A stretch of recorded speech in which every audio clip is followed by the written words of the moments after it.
It's Friday night. It's the preview show. It's the No Nay Never podcast.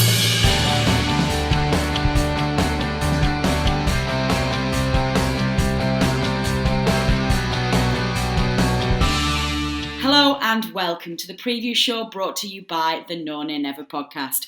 I'm your host, Natalie Bromley, but joining me is the main man himself, the headliner of the previous show, and that is, of course, Dave Statman Roberts. Dave, welcome. How are you, sir? I'm very well, Natalie. How are you? Yeah, I'm good, thank you. I'm good. I'm kind of getting a little bit beleaguered about this whole season, but trying to keep my chin up and trying to I don't know, imagine when the points are going to start coming and the goals are going to start coming. But it was quite an interesting game, actually. Last weekend, Dave, we didn't get beat 5-0. Do we take that as a win? It was an improvement from that point of view, and I think there were certainly some green shoots, some good signs, but the result was the same. It was still a defeat, no points, but we had some positives to take out of it. Yeah. And we need to make sure we can continue that again this Saturday, I think. Yeah, it's been a funny old season so far, hasn't it? Because we really haven't played, apart from a couple of spells, we really haven't played that bad in certain games. I can't really put my finger... I'm concerned, I won't lie, but I can't really put my finger on what's going on this year. It's very, very, very odd, but we'll see. Still a long way to go, so fingers crossed. We are, of course, here for the preview show. We're going to be looking at the Clarets' next fixture, which is an away tie at Southampton, and one that we absolutely have to get some points from if we're going to start kicking on this season. I think if we get beat at the weekend, I'm going to be very, very, very concerned. We asked, before we got kicking into this week, we asked Rich Steele, one of our regular panellists on the analysis show, just to give us his thoughts about how he felt it went away at the Etihad at the weekend and what his thoughts are at this moment in time. I think everybody's feeling a little bit down in the dumps, so we wanted to try and put into words how the team is feeling. Hi all, Richard Steele from the No Nay Never podcast, just giving a few thoughts on the Man City game. Thought it was, obviously, it's an improvement for us. We normally go there and lose 5-0, and after that early goal from Bernardo Silva, where they seemed to cut us apart quite easily again, it looked like it was going to be the same kind of scoreline.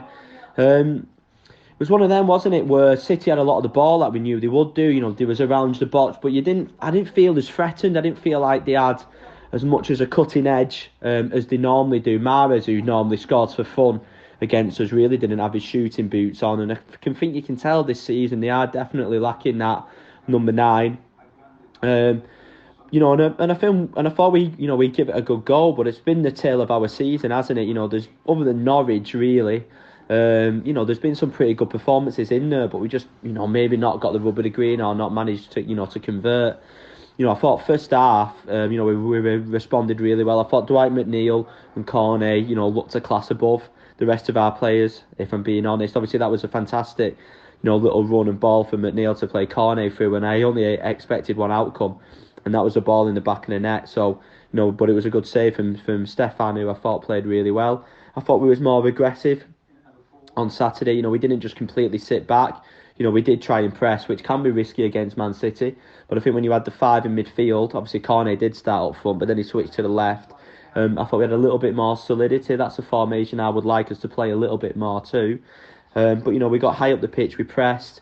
That's how we created the opportunity with Brown. We won the ball up. I think Cart won it well, high up the pitch, and it fell to him. And similar to the one at Everton, where you think just burst the back of the net. He just seemed to miss it a little bit, and it went wide of the post. But for the last 10 minutes of the second half, we really give it a good go, and with a better team. We maybe could have had a penalty on another day. Laporte did a bad challenge, and if the referee played advantage, then we was through on goal. And then as the second half went on, we seemed to, get less and less of an attacking threat. Cornet went off, Barnes come on, and he just didn't quite happy for us. But at the end of the day, with nearly 15 minutes, just over 15 minutes left, we were still well in the game. So that was a real frustration, of course. We give the ball away cheaply. Westwood was messing about a little bit in the area. We give the ball away, and De Bruyne doesn't miss those. And then at 2-0, you're just quite happy to keep it that just to keep it that scoreline. So it's one of them you can look at it and you go, we've got Man City away out the way. We've played Liverpool away. It's obviously on fire. But it obviously really crunch time these next 2 games now. I know you're obviously going to be talking about it the Southampton game in the preview show. We've got Southampton and Brentford next. For me, we need a minimum of 4 points in those next 2 games.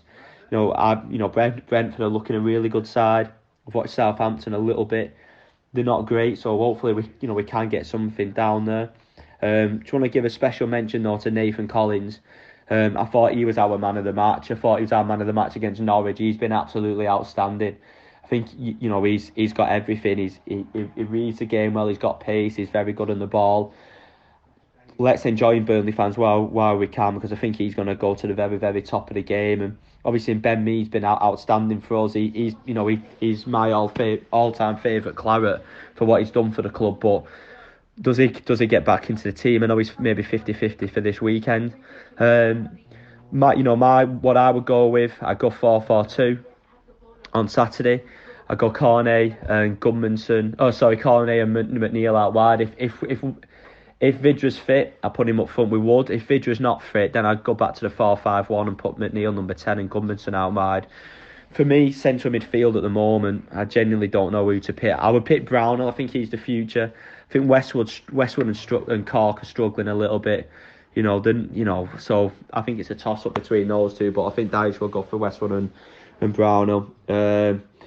It's going to be interesting, obviously, if Taylor and me are fit. I think Taylor will come back in, even though he's not had a great season. And I think me will actually come back in too, but real positives with Collins. So, like a lot of games this season, there's positive signs. It's getting to that stage of the season where it's not desperation, just yet, but we really need to, in my opinion, with Chelsea away following Brentford and Southampton, we need to get 4 points from the next 2. Cheers, everyone. Let's hope we get a win on Saturday. Good luck to all those who are travelling, including Tom.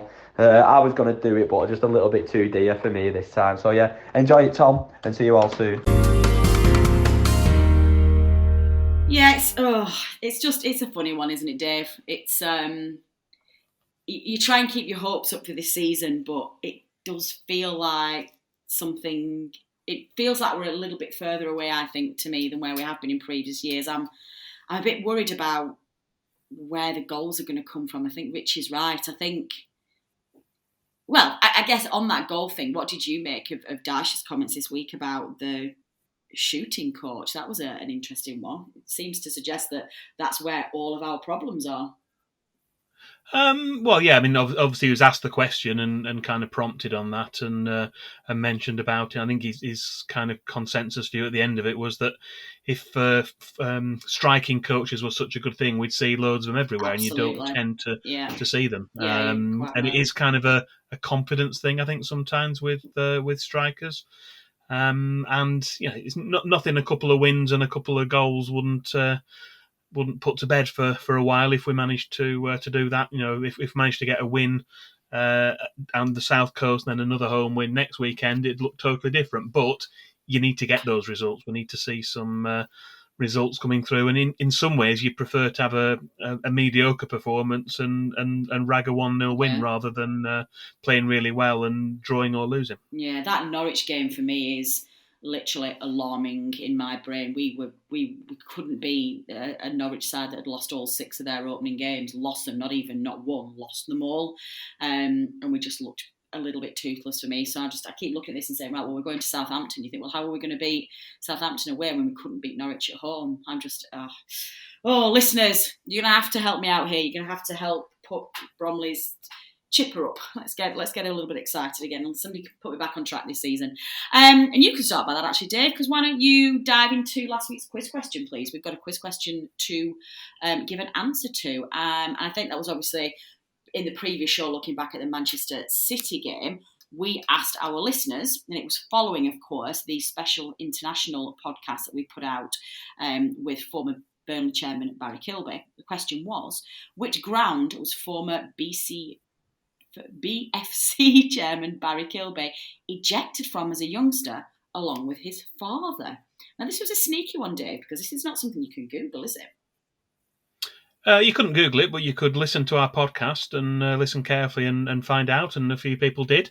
The correct answer was actually Aston Villa's ground, Villa Park. And for those of you who haven't already listened to that interview we had with Barry Kilby, where he told that story, we won't spoil it for anyone who hasn't been able to catch up and listen to the episode yet. But we did have some correct answers. Well done to those who knew it was Villa Park and got in touch, including Mark Gibbons and Steph, and also Mark Howarth.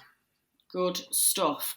Well, as young Dave has just already said, if you haven't tuned in yet for our interview with Barry Kilby, it is still available on all of the usual podcast platforms, as well as being uploaded as a vodcast on our YouTube channel. You'll be pleased to know that we have another quiz question for you at the end of this episode, so stay tuned, listeners. We will be testing your brains again. Premier League head-to-head. So Dave, into the actual reason why we're here, and that is, of course, previewing Burnley's next Premier League fixture. It is an away tie at Southampton, Saturday the 23rd of October, a 3 p.m. kickoff. And once again, surprise, surprise, surprise, we are not having that televised anywhere live in the UK. We're going to start with our history section, as we always do. So why don't you start us off with a summary of the Premier League meetings? Yeah, well, this season we're providing you with the head-to-head record between the clubs in Premier League games, either at home or away, depending on where we're playing at that particular week. Burnley have played at Southampton in all but one of our previous 7 Premier League seasons since 2009, as the Saints were relegated from the Championship in the same season we were promoted. And they were playing in the 3rd tier, that's League One, in 2009-10, while we were adjusting to our first top-flight season since the mid-1970s. In the 6 previous Premier League meetings at St Mary's between the two teams, Burnley have won 2, we've drawn 1 and lost 3, which is a whole lot better than our away record at certain other Premier League grounds we could mention. You know which ones those are. As well as 2 wins, one of which we'll be coming back to shortly. We also drew 0-0. That was on the opening day of the 2018-19 league season.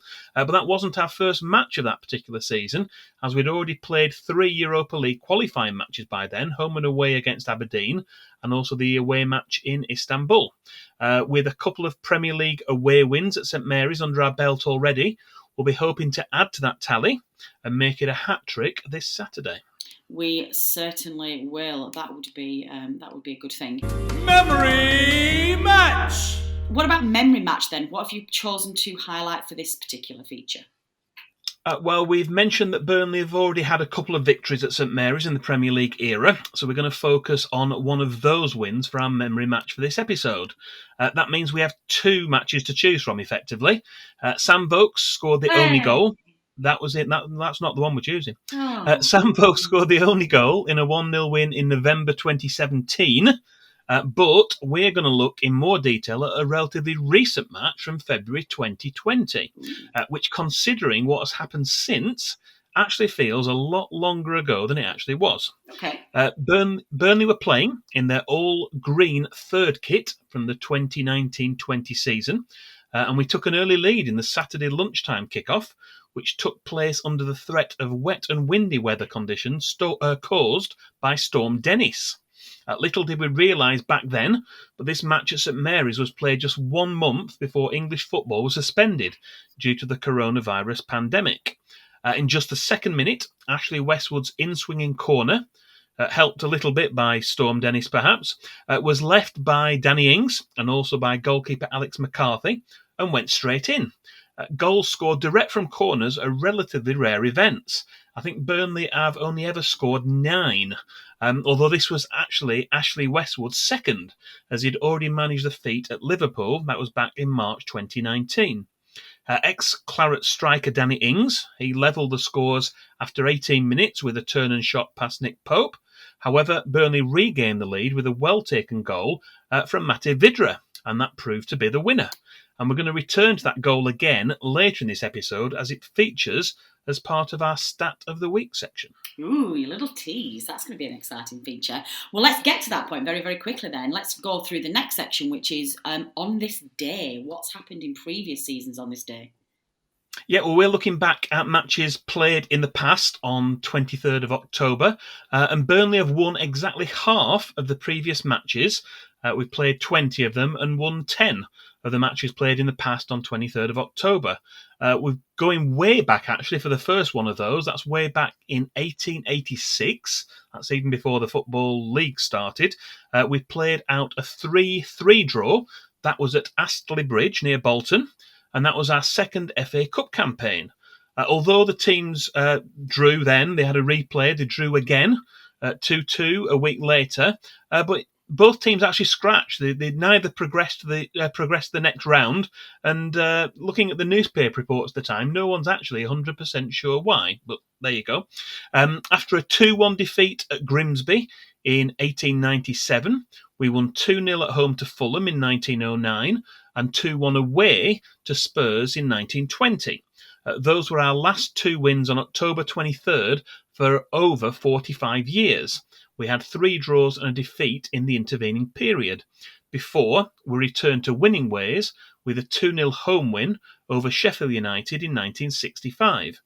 We also won 2-1 at Hull City in October 1971 for our 4th win on this date.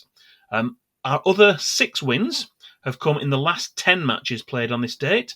5 of those were at home, against Brentford in 1984, Maidstone in 1990, Bristol City in 1999, Crystal Palace in 2001, and then Norwich City in 2007. We lost 4-0 at home to Reading in 2010, but in 2012, an eventful match against Bristol City at Ashton Gate ended with a 4-3 win for Burnley after Chris McCann scored a late winner. So our overall record for 23rd of October is played 20, won 10, drawn 5 and lost 5. Ah, that is a good section. Club Connection! Well, we need to move now on to our Club Connection section, and this is where we take a look at all the players who spent time at both clubs and focus on one player in particular. Now, after a couple of weeks of Roberts Goes Rogue, we've been doing things slightly differently in those weeks. We've gone back to a more democratic method of choosing our player this week. We ran a poll to let you choose. We did, yeah. We excluded the 3 current Burnley players. So there's Jay Rodriguez, Jack Cork, and Dale Stevens. Remember him? So we handpicked 4 names from the other 16 available.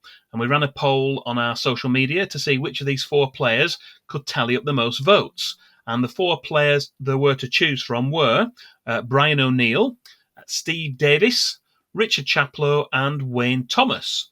And the vote was close, but just pipping Steve Davis into second place, with 38% of the votes was Richard Chaplow. And you remember him, don't you, Natalie? I do indeed. Young Richard. I think it was just one of those quite dynamic midfielders that was everybody knew, and he had like a really promising start with the Clarets, and it was quite rare back in the day that Burnley had like players who you thought you could sort of sell to go on to a big club and make a little bit of money from, certainly from a homegrown talent perspective. But yeah, Richard Chaplow always struck me as one of those, for sure. Good player, really good player, and thoroughly decent chap as well. Well, let's tell you a little bit more about him, see if you can remember much of this. He was born in Accrington in 1985 and joined Burnley at the age of just 8. And went on to earn a scholarship with the club in 2001 after turning down interest from Manchester City and Blackburn Rovers. Under the watchful eye of Terry Pashley, he made it into the reserves before eventually getting his chance in the first team in April 2003 at the age of 18. A combative midfielder, he became a regular in Stan Ternant's side and then for Steve Cottrell. And as well as impressing for Burnley, he also played for England at under-19, under-20 and under-21 levels. In all, he made 74 appearances for Burnley, scoring 7 goals, before a move to West Bromwich Albion in January 2005 for a fee of £1.5 million. That was a lot of money for Burnley in those days. He had a loan spell with Southampton in 2006 during his time at the Hawthorns, but in 2008 he joined Lancashire rivals Preston North End. That spell also included another loan move to Southampton in late 2010. That loan spell was extended, and at the end of 2010 he signed a permanent deal with the Saints. In total, he made 80 appearances for Southampton, scoring 10 goals. He later went on to play for Millwall and Doncaster Rovers in England, before a move to the States where he played for 3 seasons for Orange County in California in the USL. After hanging up his boots in 2018, he stayed with the club, and after a spell as assistant coach, he's been the interim head coach, or caretaker manager as we would describe it, ever since the departure of Braden Cloutier in August. As Burnley fans, we always like to see talented local players make an impact, and Richard Chaplow certainly did that during his time with Burnley and throughout his career. Yeah, I certainly did. It's always nice to see them go on and have success. Isn't it funny how we always keep an eye on past players and things like that? I don't think a lot of clubs do that. Well, that is the end of part one, where we focused on the history of this fixture. But we're going to bring us right up to the present for part two, starting with our scouting report. Scouting report!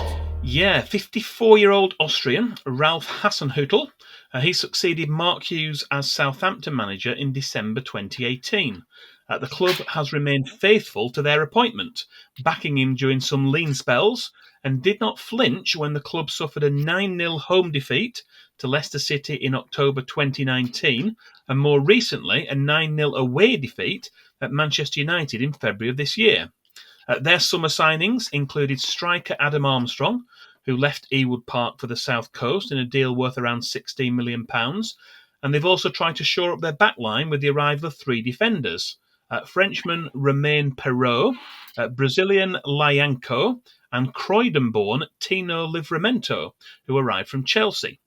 Theo Walcott also returned to Southampton as a free transfer from Everton, and striker Armando Broja came on a season-long loan from Chelsea.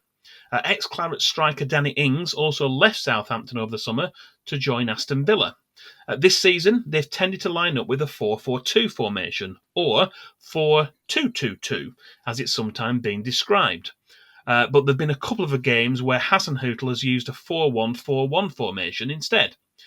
In the absence of Che Adams, Southampton play with Nathan Redmond and Armando Broja up front in their most recent Premier League match, although it's been reported that Adams will be available for selection this weekend. Their midfield playmaker, James Ward-Prowse, is suspended following his red card against Chelsea, and so he will miss out. Jack Stevens is their only longer-term injury concern. Looking ahead to who might be the key players for the Saints on Saturday, we turn once again to the current FPL points totals for the season to date.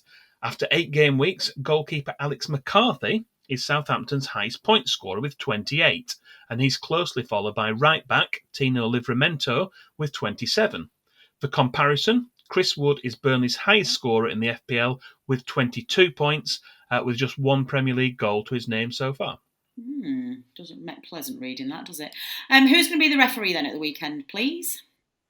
Well, it's going to be the second time this season that Manchester's Chris Kavanagh has taken charge of a match involving Burnley. So we've already gone through some of his stats earlier on. We'll just reiterate some of those. He was the referee just last month when we drew 2-2 at Leicester City. Burnley have only won 3 of the previous 13 games he's refereed.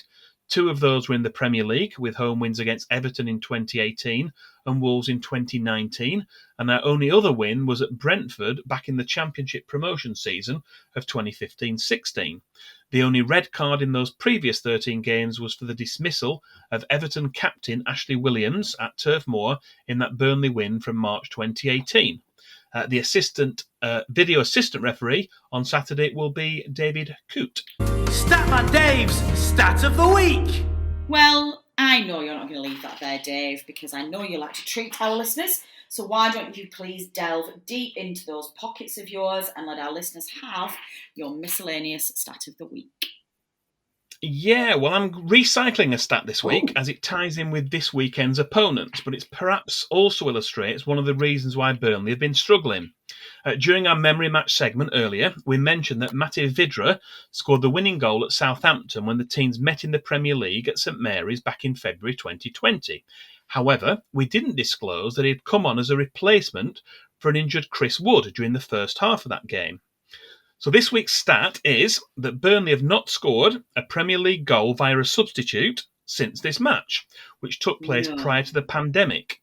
In the meantime, 20 months have passed, and Sean Dyche has made 123 substitutions since then in 58 Premier League games without any of them finding the net.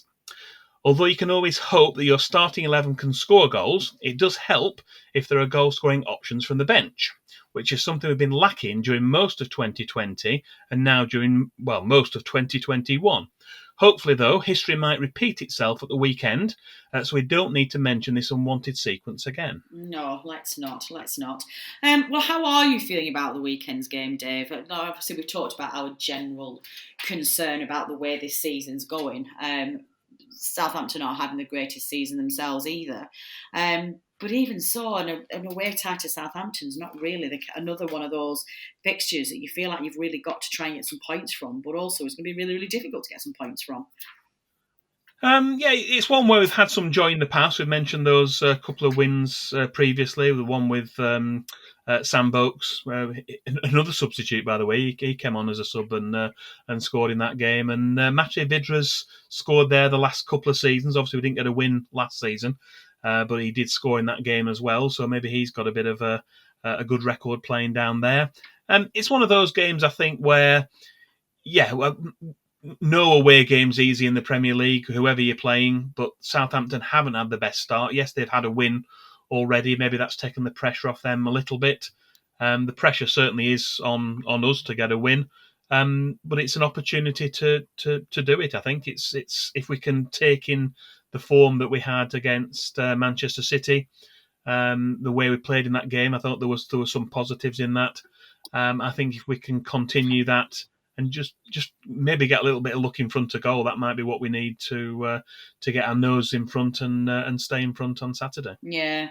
What would you do up front? Who would you be playing? Actually, have we got any injury? What's the injury news situation looking like first, actually? I think it's what we no change really from previously. Dale Stephens is still out. I think it was mentioned he's back training on the grass again, but that's still a little bit away from being in and around the squad. I think the other three are judgment calls. So Ben Mee obviously had a positive COVID test and he hadn't been training with the squad, so maybe that's a little bit of a setback. I don't think I have too many worries in that respect. So I think Nathan Collins came in and he's done really well in the couple of matches he's played in.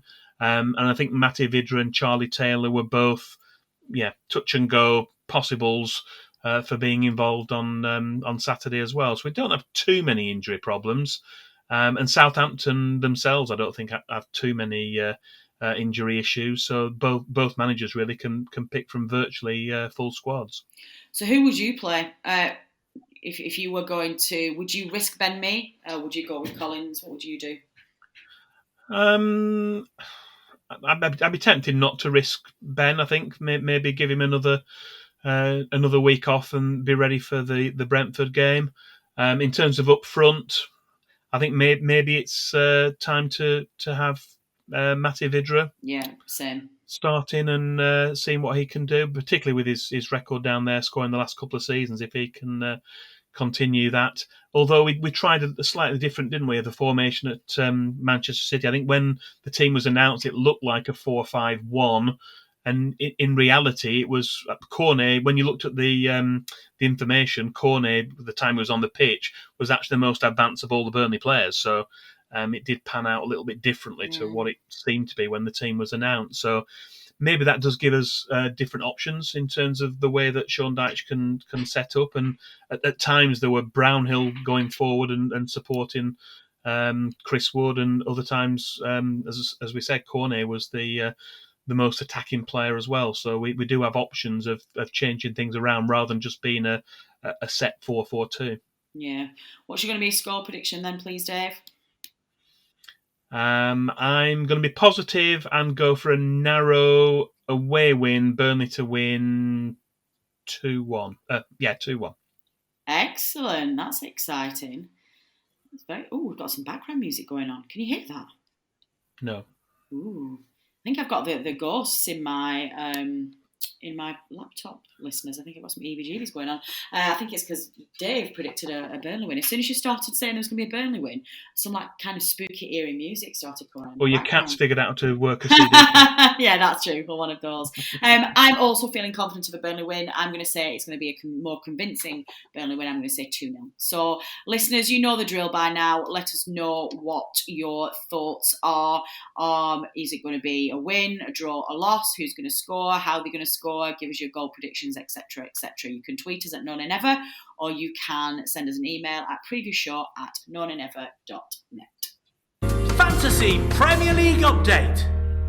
Okay, second half of the show, Dave. It is the Known and Ever Fantasy Premier League. Game week 8 is now complete, and you should be able to give us a full rundown of what happened and what's going on at the top of the Known and Ever league table now that those fixtures are done. Dave, take it away. Yeah, we've had 8 game weeks, and as always, there's a lot of competition for places towards the top. And for a change, we're going to have a countdown of the top 10, although there are 11 names, as there are 2 managers tied in 10th place. So I'll give you a rundown of those. We've got Alex Jolly and Luke Lambert are tied in 10th. We've got former champion from 2 seasons ago, Bennett Howarth, in 9th place. On his way up, a climber to 9th. Another climber up to 8th is Brodie Robinson. We've got Adam Dennett, another climber, up to 7th. He was last season's runner-up. David Pounder is a non-mover at 6. Jaden Fitton is a non-mover at 5. We've got Jack Toner down to 4. Joe Elliott at 3. Andrew Smith is a climber up to 2. And a non-mover at the top is still our leader, is Deck Clark. Excellent stuff. So where does that put the Manager of the Month competition? Interesting one, this. Yeah, leading the way for October's Manager of the Month so far is Paul Terreri, although our very own George Poole is just 4 points behind him in 2nd place. And that's all the more remarkable considering George hasn't made any transfers yet, and several of his players didn't even play last weekend. Gosh, that is an impressive start. And why is it, when I don't think it, George has not touched his fantasy football squad since not made a single change. When I do that, I don't go anywhere near Manager of the Month competition. It's not fair, that one. I smell a conspiracy. Right, where are we up to? But what about None and Ever? How are we doing? Well, you're still last in our podcasters mini league, but you've climbed 2 places to 204th in the main league on 398 points. Remember, that's out of 325 teams in total, so that's certainly improvement. I'm very pleased with that. Yeah, but you still trail me by 61 points. I'm up to 104th position.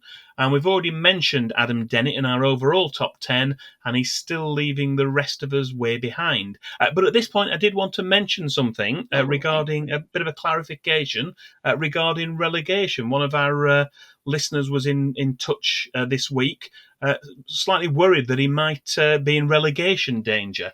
There may have been some banter in the past about relegation and how that pans out, but to clarify that, we didn't relegate anyone last season. We've welcomed a lot of players in, so there is certainly no relegation in the No Nay Never Fantasy League. We operate on a 100% franchise basis, and everyone's more than welcome to enter again next season. Excellent. Well said, Dave. Well said indeed. What about the latest team of the week then? Which players should we have all had in our teams to maximise those points last week? Right, yeah, the 11 players, which would have earned you 136 points, that's excluding any double captain points or bonuses, were actually in a 3-5-2 formation. We had a goalkeeper, again, a 2nd week running, Tim Krul of Norwich, another clean sheet, although he's slightly fortunate. There was an incident, wasn't there, where he looked like he'd brought a player down for a penalty. VAR looked at it, didn't give it, but it did look like a blatant penalty. But there you go, 2 weeks running, he's riding his luck. Our 3 defenders were Ogbonna, Chilwell and Dunk. Our 5 midfielders were McGinn, Mo Salah again, Bernardo Silva of Manchester City, Kevin De Bruyne of Manchester City, and Yuri Tillemans of Leicester. And the two up front were the highest scorer overall for the week, Roberto Firmino with 20, and Harry Kane, who had a better week, and he was the other striker in that 3-5-2 formation. Interestingly, that was the theoretical best team, but remarkably, one FPL manager scored 122 points. He triple captained Roberto Firmino, who was the highest scoring player with 20, as we mentioned, to register the highest score out of the entire group of over 8 million FPL managers. Good. And no, he wasn't in our league. No, I didn't think he would be. Well, we're going to have another FPL update when we're in our next preview show, where we're going to be looking ahead to the home game against Brentford. So managers, in the meantime, keep it up. Let us know how you're doing. And somebody send me some hints and tips. Not you, Adam Dennett. I keep saying that. I do keep teasing our team on and ever. They can all quit on me. It's terrible. But yeah, I think I put an SOS out last preview show to ask for people to send me some tips. So get in touch. Let me know what your strategy was this week and what those magic beans that you used and who you subbed in and out and stuff. I'm going to finish recording this preview show and I'm going to have a look at mine after that and see what I can do. But yeah, want some tips, so send them my way. It's a bit late for that. You missed the deadline already. Have I? Yeah. Oh yeah, is it? Oh. When am I supposed to do my team for then? I thought it was like 11 o'clock on Saturday or something stupid. Unless there's a Friday evening kick-off, which there is. Oh, man. All right, well, it's too late for me this week, listeners, but do still send me your hints and tips anyway, because I want to know what strategy you adopted, and I'll have a look at it next week. Statman Dave's quiz question. Let's finish off then on a nice positive note with this week's quiz question, Dave. What have you settled on in terms of setting homework for our listeners this week, please? Well, I know I said we were going to try and have two parts, that's easy and hard quiz questions this season, but after totally ignoring that last week for our Barry Kilby question, I'm going to lead with a single question again this week, and it relates to the use of substitutes, which was the subject of the latest stat of the week. Anyway, this week's question is, only one Burnley player has made over 100 appearances from the bench during his time at the club, but can you name that player? Super Sub has made over 100 appearances from the bench during his time at the club. There's a couple of obvious ones there that you would think, but I will submit my answer once we finish recording. So, Dave, how do our listeners get in touch to submit their answers, please? You can tweet us or send us a direct message on Twitter. That's @NoNayNever. You can email us, previewshow@nonaynever.net. Or you can reply to the post for this preview show on either the No Nay Never Facebook page or on YouTube. Excellent. And we will give you the correct answer at the start of our next preview show, which will be, of course, our home game against Brentford next week. Any other business then, Dave, before we let our lovely listeners go? Have we got any community news, fixture changes, etc., that we want to tell them about? Yeah, just a couple of things to mention this week. Following on from the success of his charity calendar from last Christmas, photographer Clive Lawrence is producing a 2022 calendar, which will feature images from Burnley's 1991-92 4th Division title-winning season, as it'll be the 30th anniversary next May. So if you were one of the thousands who went to that memorable match at York, or even if you didn't and want to enjoy the memories of that season, then this calendar's for you. You can get in touch with Clive. That's Clive Lawrence 1 on Twitter for more details. I know that there are plans to have other events to promote the calendar, and maybe, just maybe, we might be able to speak with Clive and some of the players of 1992 on a future episode of the No Nay Never podcast. We also mentioned a couple of weeks ago that there was due to be a biography published about former Burnley and England defender Keith Newton, who also played for Blackburn Rovers and Everton. That book is now out, and you can get details from the author, Rob Sawyer, who is Rob Sawyer70 on Twitter. That's ROBSAWYER70 on Twitter. So that'll be a good one for those Clarets bookworms out there. Yeah, definitely will. And, of course, the festive season is nearly upon us, so a good stocking filler or Christmas present for your loved ones. Get them ordered. Well, I think that's everything we've got time for this week. My thanks as ever go to everyone who has contributed to getting this podcast out. To Turfmoor Stadium announcer Dominic Walker for his specially recorded preview show announcements. To producer Matt, who has been very patient with us this week and has tried to coordinate all of his... I feel like we're an extension of young Matt's children. Matt's a very, very good father, and I think he has to lead us all into the fold as well. So thank you, Matt. Of course, to Dave Roberts for researching the previous show episodes, because he is the engine room of the previous show. Without him, this episode definitely wouldn't exist, because I don't know these stats and I wouldn't be able to pull them together. So thank you, Dave. Finally, of course, to you, the listener, for downloading and listening to this episode. Your support is very much appreciated, and we would not be here without you. Hopefully the team will be back next week with an analysis show celebrating the first 3 points of the season. That would be marvellous. But take care in the meantime, and drop us a line with anything that you want us to cover on any one of those shows. That's everything we've got time for, and we will see you, Dave and I will see you next Friday as normal for that Brentford show preview. I've been Natalie Bromley. This has been the preview show brought to you by the Known and Never podcast. Until next time.